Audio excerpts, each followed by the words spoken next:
I felt a chill run down my spine as I walked into the dimly lit room. The flickering candlelight cast eerie shadows on the walls, and the air felt heavy with a sense of foreboding. Valentine's Day, a day that was supposed to be filled with love and joy, had taken a nightmarish turn. My girlfriend, Sarah, had insisted on a romantic getaway to a secluded cabin in the woods. The picturesque surroundings initially seemed like the perfect setting for a memorable Valentine's Day, but now I couldn't shake the feeling that something was terribly wrong. The cabin itself had a rustic charm with its wooden beams and crackling fireplace. Sarah had adorned the space with heart-shaped decorations and scattered rose petals on the floor, creating an atmosphere that was meant to be romantic but now felt strangely ominous. As we settled in, I couldn't help but notice the peculiar silence that hung in the air. The usual sounds of the forest were absent, replaced only by the distant howl of the wind. Sarah, however, seemed oblivious to the eerie atmosphere. She was determined to make our Valentine's Day special and had prepared a delicious dinner for us. As we sat down to eat, a feeling of unease settled in the pit of my stomach. The food tasted off, and I couldn't shake the suspicion that something was amiss. Sarah, with a wide smile on her face, urged me to enjoy the meal, dismissing my concerns as nerves. As the night progressed, the cabin seemed to come alive with strange noises. Creaks and whispers echoed through the walls, and I couldn't shake the feeling of being watched. Sarah, wrapped up in the romantic atmosphere she had created, remained oblivious to my growing unease.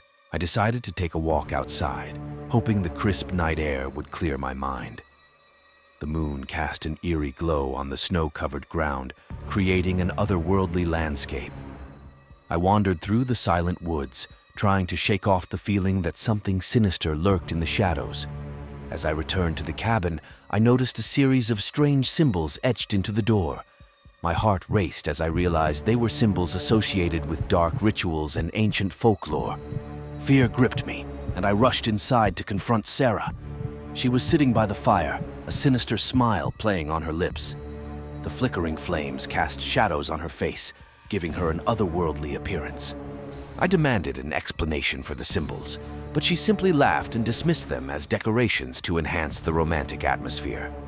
Doubt and fear gnawed at me, and I decided to investigate further. As I searched the cabin, I stumbled upon a hidden room in the back. The door creaked open to reveal a chilling sight: an altar adorned with candles, strange artifacts, and a book bound in human skin. My mind reeled as I realized the severity of the situation. Sarah had brought us to this secluded cabin, not for a romantic getaway, but for something far more sinister. The symbols, the strange noises, the off-putting dinner. It all pointed to a dark ritual that was unfolding before my very eyes. Panicking, I confronted Sarah, demanding an explanation for the occult elements I had discovered. Her demeanor shifted, and a malevolent glint appeared in her eyes. She admitted to dabbling in dark arts, seeking forbidden knowledge to gain power and immortality. The romantic facade was just a guise to lure me into her twisted plans. As she spoke, the shadows in the room seemed to dance with malevolence. The air grew colder, and I could feel a sinister energy enveloping the cabin. Sarah revealed that the ritual required a sacrifice, and I was the unwitting victim chosen to fulfill that role. Desperation and fear coursed through me as I realized the gravity of the situation. I pleaded with Sarah to abandon her dark intentions, but she remained resolute, reveling in the power she believed the ritual would grant her. As the ritual began, the cabin trembled with an otherworldly force. The temperature dropped, and a spectral presence filled the room. I could see dark figures moving in the shadows, and a gut-wrenching feeling of dread consumed me. Suddenly, the room was filled with a blinding light, and a ghastly apparition materialized before us. It spoke in a language that sent shivers down my spine, and I felt a malevolent force tightening its grip on my soul. In a desperate attempt to break free, I struggled against the invisible bonds that held me. The air crackled with dark energy, and I could see Sarah's face contorted with ecstasy, as she believed she was on the verge of obtaining unimaginable power. But in the midst of the chaos, a surge of determination overcame me. With every ounce of willpower, I fought against the supernatural forces that sought to claim me. As the ritual reached its climax, I unleashed a primal scream that seemed to pierce through the dark energies. In an instant, the room fell silent. The apparition vanished, leaving behind an oppressive emptiness. The symbols on the door faded away, and the cabin returned to its quiet, rustic state. Sarah, now drained of her delusional confidence, stared at me in shock. The weight of the ordeal hung in the air, and I realized that the horror of that Valentine's Day would forever linger in my memory. The love and romance that had brought us to the secluded cabin were replaced by a chilling reminder of the darkness that could lurk beneath even the most idyllic settings. As I left the cabin, the first rays of dawn began to break through the trees. The woods, once filled with an ominous silence, now seemed to come alive with the sounds of nature returning to normal. The nightmare was over, but the scars it left behind would haunt me for the rest of my days. Valentine's Day, a day that should have been filled with love and warmth, had become a nightmarish tale of dark rituals and forbidden knowledge. And as I walked away from that secluded cabin, I couldn't shake the feeling that the shadows of that fateful night would forever linger in the depths of the woods, waiting for the next unsuspecting victim to stumble upon their sinister secrets. The flickering street lamp cast eerie shadows on the deserted alley as I hurriedly walked towards the dimly lit cafe. Valentine's Day, a night usually filled with love and warmth, had taken a sinister turn. The air was heavy with an unsettling silence, broken only by the distant howl of the wind. I couldn't shake the feeling that something was off. As I entered the cafe, the bell above the door jingled, announcing my arrival. The place was empty, except for a lone figure sitting in the corner, obscured by the darkness. A chill ran down my spine, but I shrugged it off as nerves. It was just a date, after all.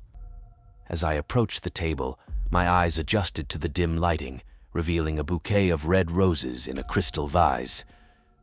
"Hey," I greeted, forcing a smile as I sat down. My date, Mark, looked up from his menu with an unsettling grin. His eyes seemed to glint in the low light, and I couldn't shake the feeling that he was staring right through me. "Happy Valentine's Day," he said in a tone that sent shivers down my spine. We exchanged awkward pleasantries as we ordered dinner. The atmosphere in the cafe felt heavy, as if an unspoken tension lingered in the air. I couldn't quite put my finger on it, but there was something undeniably wrong. As the evening progressed, Mark's behavior became increasingly peculiar. He spoke in hushed tones, his gaze never leaving mine. Every attempt at light conversation was met with a cryptic response that sent a chill through my veins. I couldn't decide whether he was trying to be mysterious or if there was something more sinister behind his words. After an uncomfortably silent dinner, Mark suggested we take a walk through the deserted streets. Against my better judgment, I agreed, thinking some fresh air might alleviate the unease that had settled over me. The moon hung low in the sky, casting an eerie glow on the empty streets. As we strolled through the quiet neighborhood, Mark's demeanor became more unsettling. He spoke of strange occurrences and ghostly encounters, weaving tales that made my skin crawl. I tried to dismiss it as his attempt at creating a spooky atmosphere for Valentine's Day, but a nagging feeling persisted. We reached a desolate park, the swings swaying gently in the cold breeze. Mark suggested we sit on a bench near the dimly lit fountain. As we talked, I couldn't shake the feeling that we were being watched. The rustling leaves and distant creaks only intensified my paranoia. Suddenly, Mark's eyes widened, fixated on something behind me. I turned to see a shadowy figure standing near the edge of the park. A cold sweat broke out on my forehead as Mark muttered, "Do you see them too?" Panic gripped me as I strained to make out the figure. It seemed to be a silhouette, featureless and foreboding. Mark stood abruptly, his eyes locked onto the shadow. "We have to go," he whispered urgently, pulling me by the arm. As we hurried away from the park, the figure seemed to follow, its presence looming ever closer. I couldn't shake the feeling that we were being pursued by something otherworldly. My heart raced, and fear clung to me like a suffocating fog. We reached the cafe, our breaths heavy with anxiety. The flickering street lamp outside cast elongated shadows that danced ominously on the walls. Mark locked the door behind us, his eyes darting around as if expecting the mysterious figure to materialize at any moment. "Listen," he said, his voice low and urgent. "I didn't want to tell you this, but there's something after me, something unnatural, and it's drawn to those who are close to me." I stared at him in disbelief, my mind grappling with the surreal turn of events. "What are you talking about?" Mark's eyes pleaded for understanding. "I've been cursed. Every Valentine's Day, I attract a malevolent entity. It preys on the people I care about. I thought if I could spend tonight with someone I didn't care for, it might leave them alone." The weight of his words sank in, and my fear shifted from the unknown figure to the horrifying possibility that he might be telling the truth. The air inside the cafe felt charged with an otherworldly energy. "We need to break the curse," Mark declared, his eyes intense. "We have to confront it together." Before I could respond, the dim lights flickered, plunging us into darkness. The shadows seemed to come alive, swirling around us in a macabre dance. I felt a cold breath on the back of my neck, and a disembodied whisper filled the air. Mark frantically fumbled for something in his pocket. With a desperate urgency, he produced a small vial containing a shimmering liquid. "This is the only way," he said, his hands trembling. As the shadows closed in, Mark uncorked the vial and muttered an incantation under his breath. The liquid glowed with an ethereal light, casting a protective barrier around us. The mysterious figure let out an otherworldly wail, its form dissipating like smoke. For a moment, the world stood still. The darkness lifted, and the oppressive atmosphere in the cafe began to ease. Mark's shoulders sagged with relief, and the haunted look in his eyes softened. "It's gone," he whispered, his voice filled with a mix of exhaustion and gratitude. The following moments were a blur as Mark explained the origins of the curse. A vengeful spirit, wronged in a past life, had marked him for torment on every Valentine's Day. The enchanted liquid he possessed acted as a temporary reprieve, a desperate attempt to protect those he cared about. As the night wore on, we sat in the now calm cafe, the remnants of the malevolent presence dissolving into the shadows. Mark apologized for involving me in his cursed fate, and I couldn't help but feel a strange mix of sympathy and gratitude towards him. As the first light of dawn broke on the horizon, Mark and I parted ways. The weight of the night's events lingered in the air, but a newfound connection had been forged between us. Valentine's Day, usually a celebration of love, had become a night of terror and survival. And though the curse had been temporarily thwarted, the haunting memories of that night would forever be etched in our hearts.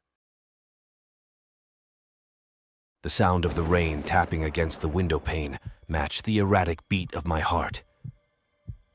Valentine's Day had never been my favorite holiday, but this year it took a nightmarish turn that would haunt me for the rest of my life. My girlfriend, Emily, had been acting strange in the days leading up to Valentine's Day. Her normally bright eyes had grown distant, and a shadow seemed to linger over her smiles. I tried to dismiss it as stress from work or other personal matters, but as the ominous day approached, the air grew heavy with an unspoken tension. She had insisted on a quiet, romantic evening at her family's ancestral home, a Victorian mansion nestled on the outskirts of town, surrounded by an overgrown garden and towering oak trees. The idea of spending Valentine's Day in a house with a history as rich as Emily's family intrigued me, despite the growing unease that had settled in the pit of my stomach. As I approached the mansion that evening, the rain intensified, making the journey through the darkened woods even more foreboding.